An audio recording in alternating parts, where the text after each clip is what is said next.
लोग कहते हैं मोदी जी ने क्या किया, सोमनाथ हो या अयोध्या हो, ऐसा लगता है ये हमारे भारत का, हमारी संस्कृति का एक पुनः निर्माण है। दिस इज सोमनाथ धाम। अगस्त 2021 में प्राइम मिनिस्टर मोदी ने इस मंदिर के कई प्रोजेक्ट्स इनॉग्रेट किए और अब इस स्पिरिचुअल सेंटर को प्रसाद स्कीम के तहत वो इंफ्रास्ट्रक्चर और सुविधाएं मिली है जो आने वालों के एक्सपीरियंस को और भी इमर्सिव बनाए। भारत की नई पीढ़ी को हमारी उन पुरातन महान परंपराओं को तरफ नए सिरे से देखने का एक आकर्षण बना है। लोग कहते हैं मोदी जी ने क्या किया।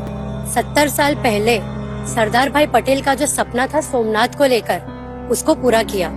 सोमनाथ हो या अयोध्या हो, ऐसा लगता है ये हमारे भारत का, हमारी संस्कृति का एक पुनः निर्माण है।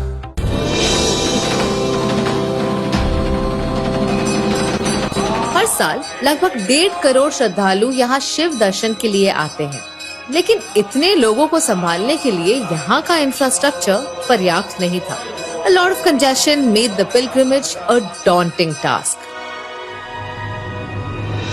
लेकिन लोगों के सेंटिमेंट्स की रिस्पेक्ट करते हुए अब प्रधानमंत्री मोदी जी ने इस धाम का कायाकल्प करने का बीड़ा उठाया।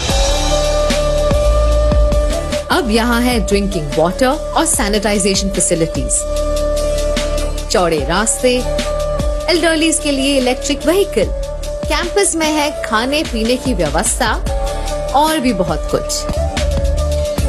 आज से पहले भी 2 बार तो मैं यहाँ आ चुकी हूँ, पर इस बार का जो माहौल है वो कुछ और ही है। What I am seeing, it's phenomenal. Pavagadh देश के 52 शक्तिपीठों में से एक है।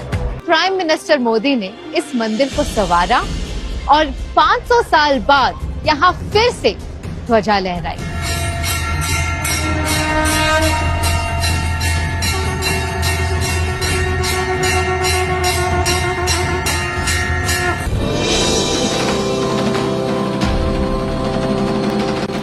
श्री काशी विश्वनाथ मंदिर के चारों ओर इतनी संकरी गलियां, गंदगी और अव्यवस्था हुआ करती थी कि श्रद्धालुओं का तीर्थ यात्रा पवित्र मन से करना दूभर हो जाता। गांधी जी ने भी 100 साल पहले काशी की अव्यवस्था की ये समस्या व्यक्त की थी, जो आखिरकार अब प्रधानमंत्री मोदी जी के हाथों इनॉग्रेटेड काशी विश्वनाथ धाम प्रोजेक्ट से सॉल्व हो गई। इस प्रोजेक्ट को 32 महीनों के रिकॉर्ड टाइम में बनाया गया है।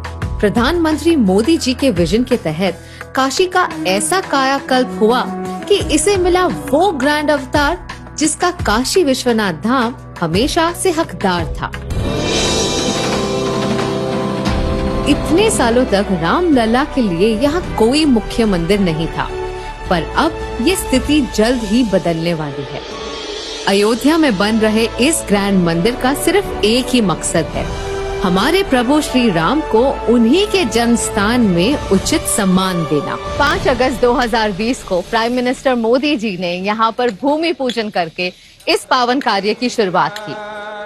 शायद ये भगवान का आदेश ही था कि अयोध्या का ये कार्य भी उन्हीं के हाथों से पूरा हो। 2.7 एकर्स में फैला हुआ ये मंदिर 235 फीट चौड़ा, 360 फीट लंबा और 160 फीट ऊंचा होगा। ये दुनिया का तीसरा सबसे बड़ा हिंदू मंदिर होगा। 2013 की भयानक बाढ़ ने यहाँ ऐसी तबाही मचाई कि लैंडस्लाइड से यहाँ के घर, बिल्डिंग्स और दुकानें पानी में बह गए। लोग तो ये भी कहने लगे थे कि इस मंदिर का दोबारा खड़ा हो पाना अब मुश्किल है। 2013 में केदारनाथ धाम की पुनर्स्थापना की मांगों को पूरी तरह अनदेखा किया गया था, लेकिन 2014 में जब मोदी जी प्रधानमंत्री बने तो लोगों की आस फिर से जागी। उन्होंने इसके जीर्णोद्धार का बीड़ा उठाया। केदारनाथ धाम का नया रूप दर्शाता है नए भारत को, जो अपनी पहचान को न सिर्फ अपना रहा है बल्कि उस पे गर्व भी कर रहा है। मैं हूँ एक्चुअली करतारपुर साहिब कॉरिडोर, जो है अमृतसर से अबाउट 50 किलोमीटर दूर। अब इस जगह की खास बात यह है कि टर्मिनल की उस तरफ है पाकिस्तान, जहां है वर्ल्ड फेमस गुरुद्वारा श्री करतारपुर साहिब। 2019 से पहले सिख श्रद्धालुओं के पास बस 2 ही रास्ते थे। 125 किलोमीटर की दूरी तय कर लाहौर के रास्ते एक कॉम्प्लिकेटेड वीजा प्रोसेस के थ्रू गुरुद्वारे जाना, या फिर डेरा बाबा नानक में बने व्यूइंग पॉइंट से इसकी झलक पाकर मन महसूस कर रह जाना। बदलाव ये आया कि आज 4.2 किलोमीटर लंबे करतारपुर कॉरिडोर से एक दिन में लगभग 5000 भारतीय श्रद्धालु बिना वीजा के सीधा दर्शन के लिए जा सकते हैं और अपनी आस्था का मान रख सकते हैं। करतारपुर दर्शन को सुलभ करने की मांग आजादी के समय से चली आ रही है, लेकिन उन पर कभी ध्यान नहीं दिया गया। पर आज मोदी जी के इन्हीं प्रयासों से देश के विभिन्न धर्मों के श्रद्धालु, खासकर सिख श्रद्धालु, अपनी तीर्थ यात्रा सहजता से पूरी कर पा रहे हैं।